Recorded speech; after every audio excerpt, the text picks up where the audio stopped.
Welcome to the lecture series of High Performance Computing. The objective of the course is the student can understand the challenge in parallel and multi-threaded programming, and also student acquire knowledge on parallel programming like OpenMP and MPA. The topic which is going to cover on introduction of high performance computing and the processors, then SIMD system and MIND system. In introduction part, we are going to see a topic on what is high performance computing and parallel computing. In this processor topic, we are going to see a single core processor and multi-core processor. In SIMD system and MIND system, we are going to see what is a vector process, graphics processing unit, and what is a shared memory system and also a distributed memory system. So let me see the objective of the high performance computing. Today's objective, the students will able to understand the concept of single core to multi-core architecture, which they gain knowledge on single instruction multiple data and multiple instruction multiple data. The first specific objective is the student can easily differentiate with single core with multi-core processes, and second specific objective will be on the student can understand the single instruction multiple data design. In third objective, the student will able to understand the multiple instruction and multiple data design. Let me see the introduction of high performance computing. So, in high performance computing have the ability to process the data which perform very complex operation without compromising the speed. Let's take an example of supercomputer. It is a main application of high performance computing which is used to perform process data, and it performs some complex operation without compromising the speed of the computer. So here a supercomputer contains thousands of computer nodes which works together to complete a task. So but when you take a desktop, here we have a single core architecture. So in single core architecture, we have a register file and arithmetic logical unit. So it is not suitable for solving a complex problem due to the single core processing chip. So we need a high performance operating system. So while computing a complex problem, you need a multi-core architecture. In the single core architecture, you can't able to perform a complex task without compromising the speed. While you taking a multi-core architecture, as like this, we have a n number of register file, arithmetic logical units. So these combined is called a CPU chip. So here we have a n number of architecture is called multi-core architecture. By using a multi-core architecture, you can develop a application, you can develop a complex, you can easily solve a complex problem. So that is the case why we are going to a multi-core architecture. So the supercomputer is the main application of high performance computing, right? So normally desktop with single core processing system is called as CPU, but it is not suited for solving a complex problem. Let's take a application of high performance computing. So here high performance computing in the sense number of single core processors. So number of single core processors in the sense we have a multi-core architecture which run in parallel way. So we call it as a parallel computing. So we have different types of application which is used in a different field. So when you taking an environmental modeling, it is help to simulate the earthquakes, weather patterns, global climate changes. So it is a very tough task which solve easily by using a high performance computing system. So here in this image we seeing the stimulation image of earthquakes. So by using this high performance computing, it helps easily predict the earthquake predictions, weather patterns, like that. When you take a physics environment, it mainly helps to astrophysicists. Astrophysicists means those who are stimulating the stars, moon, sun. So it is mainly used to predict a geographical environment. So these types of software will support by using a high performance computing. And next, in the field of biochemistry, we have a protein interaction. In this image you are seeing a protein ligand interactions. So it means they are detecting a pair of electrons. So it is very tough task. We are not easily used in a single core architecture. So these simulation software we can solve by using a high performance computing. So this interact play a huge role in biological process. So by using this computation model, which allow to find a new medicines to be developed which is more efficient. And next, in the field of chemistry, so it helps to identify a new material. So here we have a material like thermally activated pressure relief device. So these types of software will be used in the high performance computing, which is used to identify a new material such as high temperature superconductor and new method of energy storage. So these kinds of stimulation will be developed by using a high performance computing. And next, in the field of services, so here we have an International Space Station. In this type of industries which is used to handle the risk detection. So here we have a oil spilling over the space station. By using this software stimulation, we can easily identify the impact risk on the space station. So by using a high performance computing only, it is able to do this work, and it will avoid a risk from the disasters. And next, in the field of monitoring route packages. So in many industries we are handling a large amount of data which deals with a complex routing and decisions. So which provides a high level of visibility. So in this we can easily track our we can easily track our parcels by using this visualization. So without giving our register number, we are easily find our level of visibility by using this type of software simulation. So by using this, you can monitor all of your shipment within this level of visibility. So these things are done by using a high performance computing system. So these are all the applications which we are implementing high performance computing system or parallel computing in the field of environmental, physics, biochemistry, chemistry and industry sites, and also in service sites. So next, let me see what is a parallel computing. So in parallel computing means, if we want to implement a high performance computing, we have to import the process of parallel computing. So first let me see what is a parallel computing. So here it is a computing architecture. We have a several processor 1, 2, 3. So each process will do a task 1, 2, 3. So each processor will do a respective task, but the problem is once. So here we have a single problem, but the single problem will be a small problem or it may be a large problem.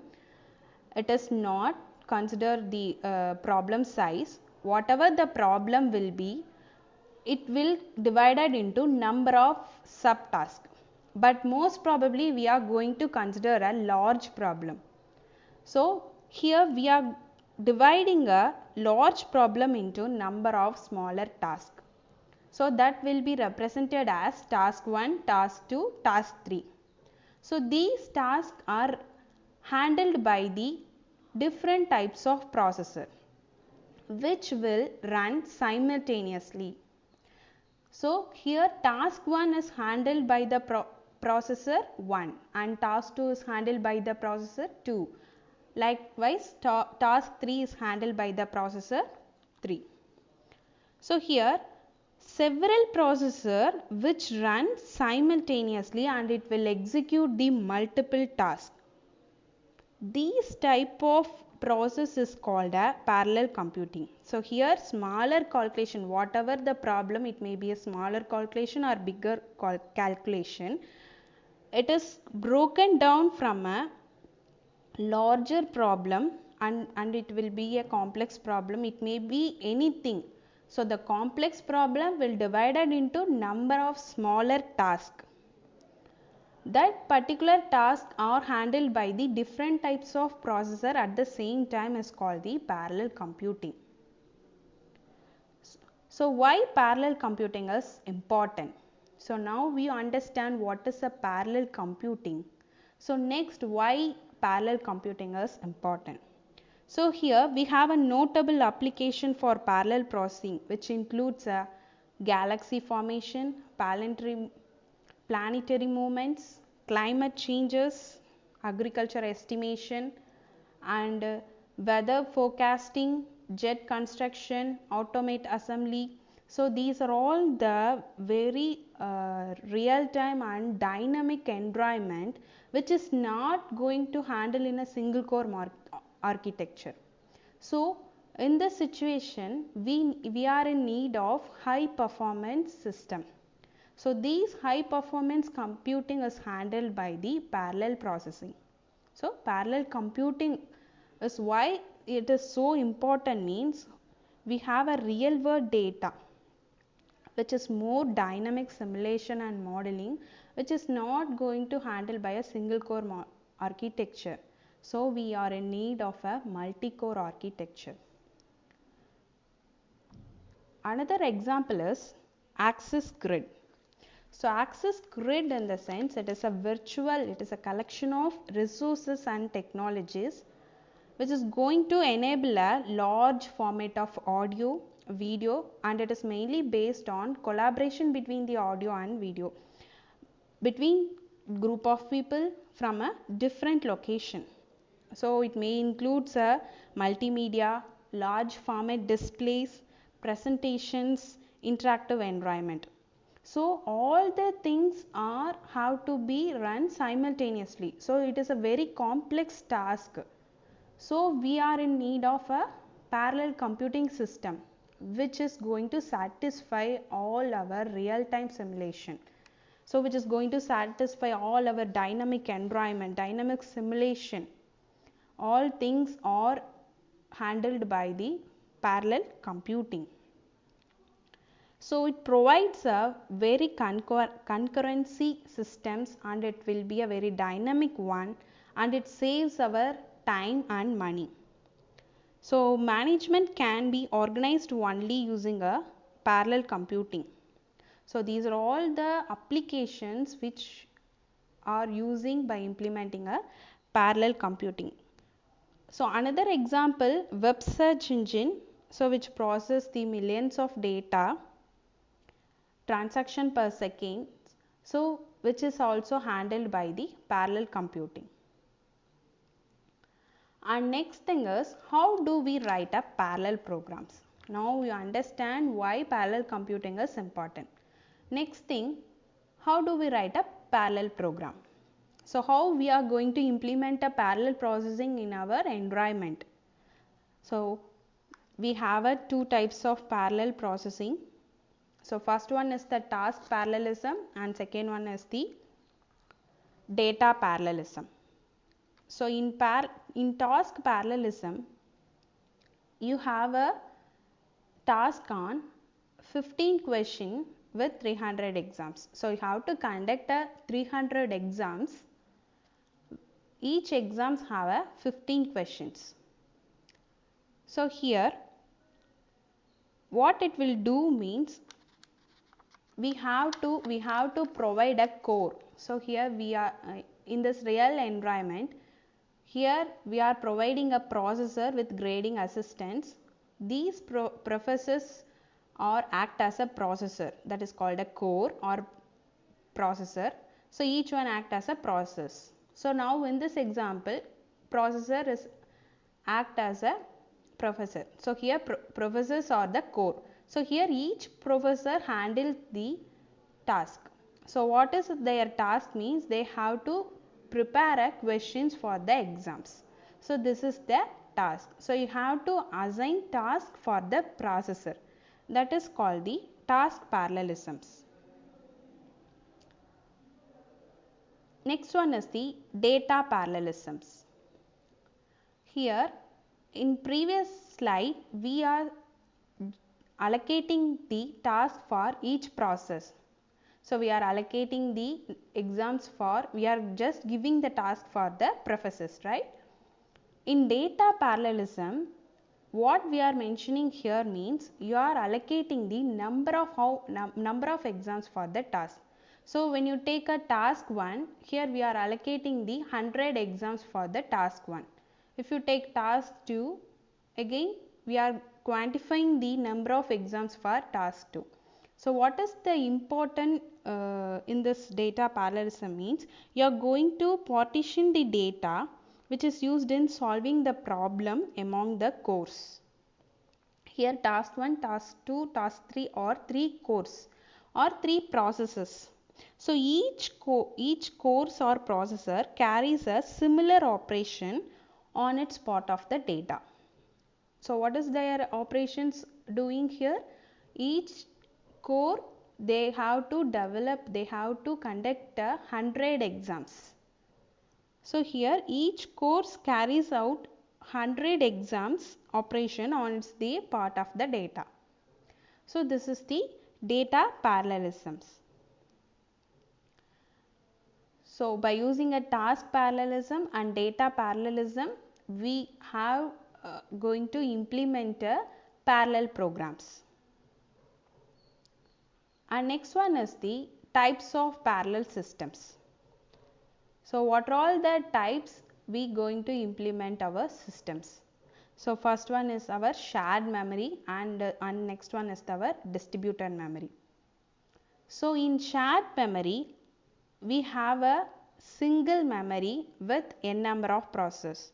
So here the cores in the sense processor, here P represent the processors, can share access to the computer memory. So here we have only a single memory with 4 processors, so which coordinate the cores by having them examining and they are updating the shared memory location. So each processor coordinates and communicate with the common memory. So this type of architecture is called a shared memory. So this type of system can used in our shared memory locations. And next one is our distributed memory. So here we have a network connection. Here P represent the processor or core. Here we have a 4 processor. Each processor has its own private memory. And all the processors are connected towards the interconnection called a network. So why we are connecting a interconnection means here each processor have its own memory. So if 2 processors have to communicate with each other means because we don't have a same memory for 2 processors, right? So all the processors have a own memory. So we can't able to the processor can't able to communicate between each. So we have to communicate, the core of the processor will communicate with each explicitly by sending a message across a network. So in this distributed memory, we are in need of a network connection, internet connections to communicate with the another processors by sending a message across the network. So this is the types of parallelism, which we have 2 types, shared memory and distributed memory, which is very useful in this different types of locations. And parallel program models which is closely related to our model of the computation. So based on the shared memory model, based on the distributed model, the parallel program model will implicit, and it may be based on parallel programs is mainly based on the one or combination of our programming model. So these are all the topics is covered in the high performance computing. Thank you.